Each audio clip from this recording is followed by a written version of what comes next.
Don't look at me like that. I am a mind flayer, yes. Without me, you would be a slave to the Absolute. It's obscene to owe my life to a damned geich. No more lies, no more tricks. I will have answers!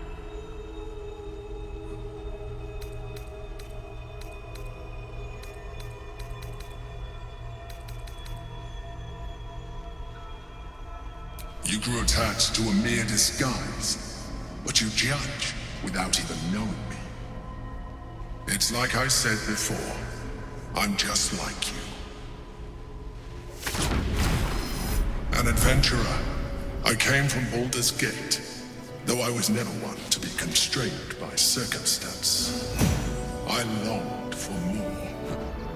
That longing brought me to Moonrise Towers on a search for treasure. To a colony of mind flayers who caught me, changed me into what I am now.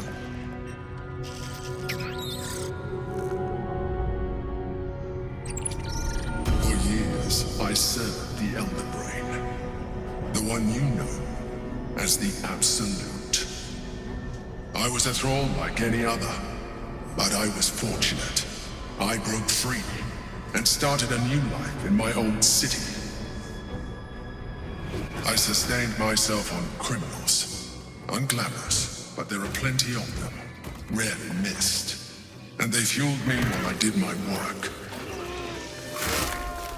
I had the good fortune to meet Duke Stelmane. We formed a partnership, and through her, I became the governing force behind the Knights of the Shield, the largest mercantile operation in Baldur's Gate. People referred to me as the Emperor. Such was my influence, though of course they had no idea what I really was. My needs were sated.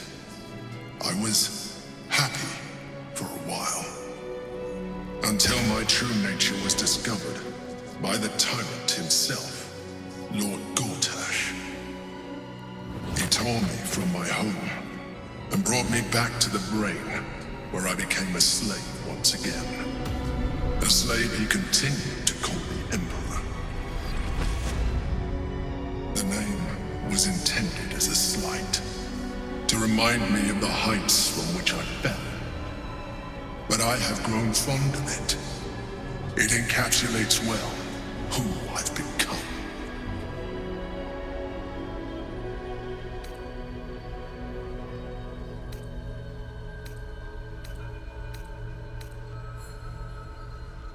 Prince Orpheus, son of the first leader of the Githyanki. Orpheus? Impossible! He was slain by Justil Kithrak himself. Quite possible, I assure you. His power has been the source of your continued protection against the voice of the Absolute. The power to disrupt hive mind communication. It is the same power that enabled Orpheus' mother to bring about the fall of the Illithid Empire eons ago. A power she passed on to him, and that I leveraged for you. When Orpheus' mother left, a usurper took her place. Blackith declared herself queen of the Githyanki. Blackith wanted his power, but Orpheus rose against her, and so she sealed him and his honor guard within this prison. Bound by infernal chains, Orpheus could never leave. Bound by duty, his guard never would. They were close to breaking my home on that prince. And if they had succeeded, we would be lost. I am relieved. You have embraced your potential enough that you could help me eliminate them. Alone, Orpheus will be much easier to control.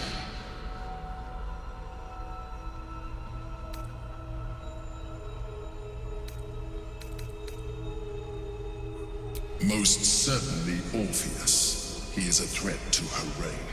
Some Githyanki still revere him in defiance of their teachings. Blackith was safe as long as they believed him to be dead. But as you can see, he is very much alive.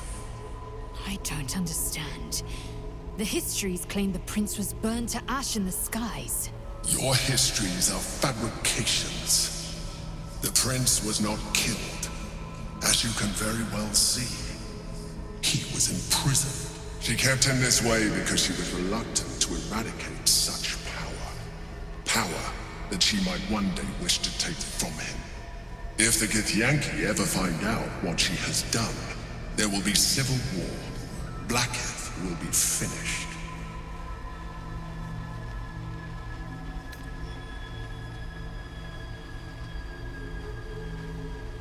No. Gortash sent me on a mission to retrieve the astral prison. I was one of many, but the first to find it.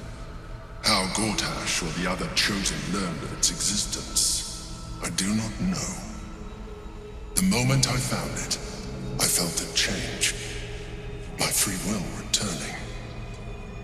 I followed the feeling inside, and found Orpheus. I realized what the prison was for.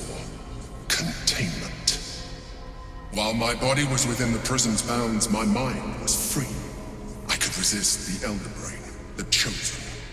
Better yet, I could plan to overthrow them.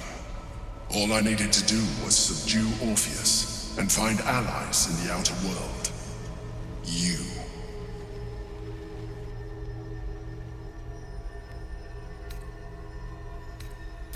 That would be a terrible idea.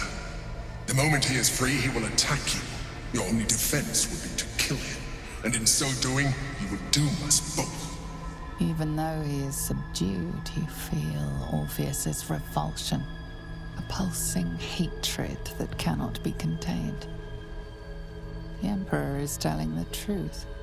To him, you are just another wretched illithid. You carry a tadpole.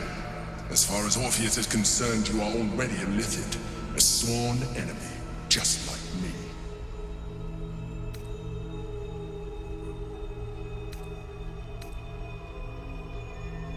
You are already more illithid than you realize. It has improved you. You seek to reverse an inevitable process.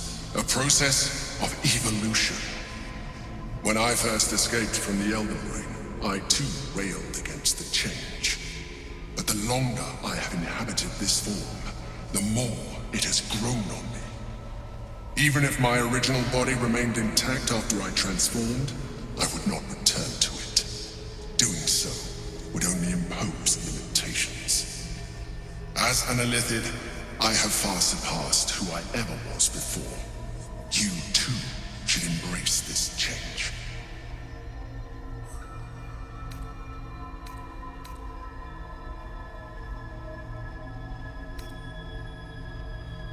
Like it or not, our chances of defeating the Elder Brain are substantially improved if you embrace your latent illithid potential. I've been studying you for a while now. I believe I can trigger the next stage of your tadpole's life cycle, while continuing to preserve your independence. You have seen what I can do. Imagine yourself with the same strength, the same intelligence, the same devastating beauty. If you let me, I can evolve you.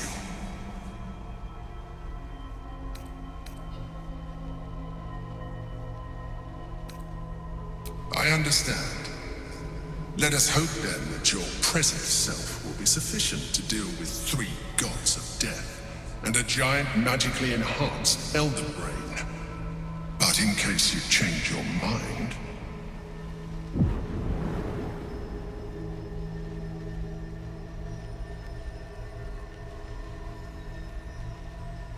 look after it. Use it when you're ready to evolve. You or your allies. It has vitality enough for you all. But we mustn't lose focus. We need to resume our journey. You heard the Chosen. The Brain has gone to the city, and the army marches to follow. We must not let them reach it. We must find the Brain, and bring it under our control.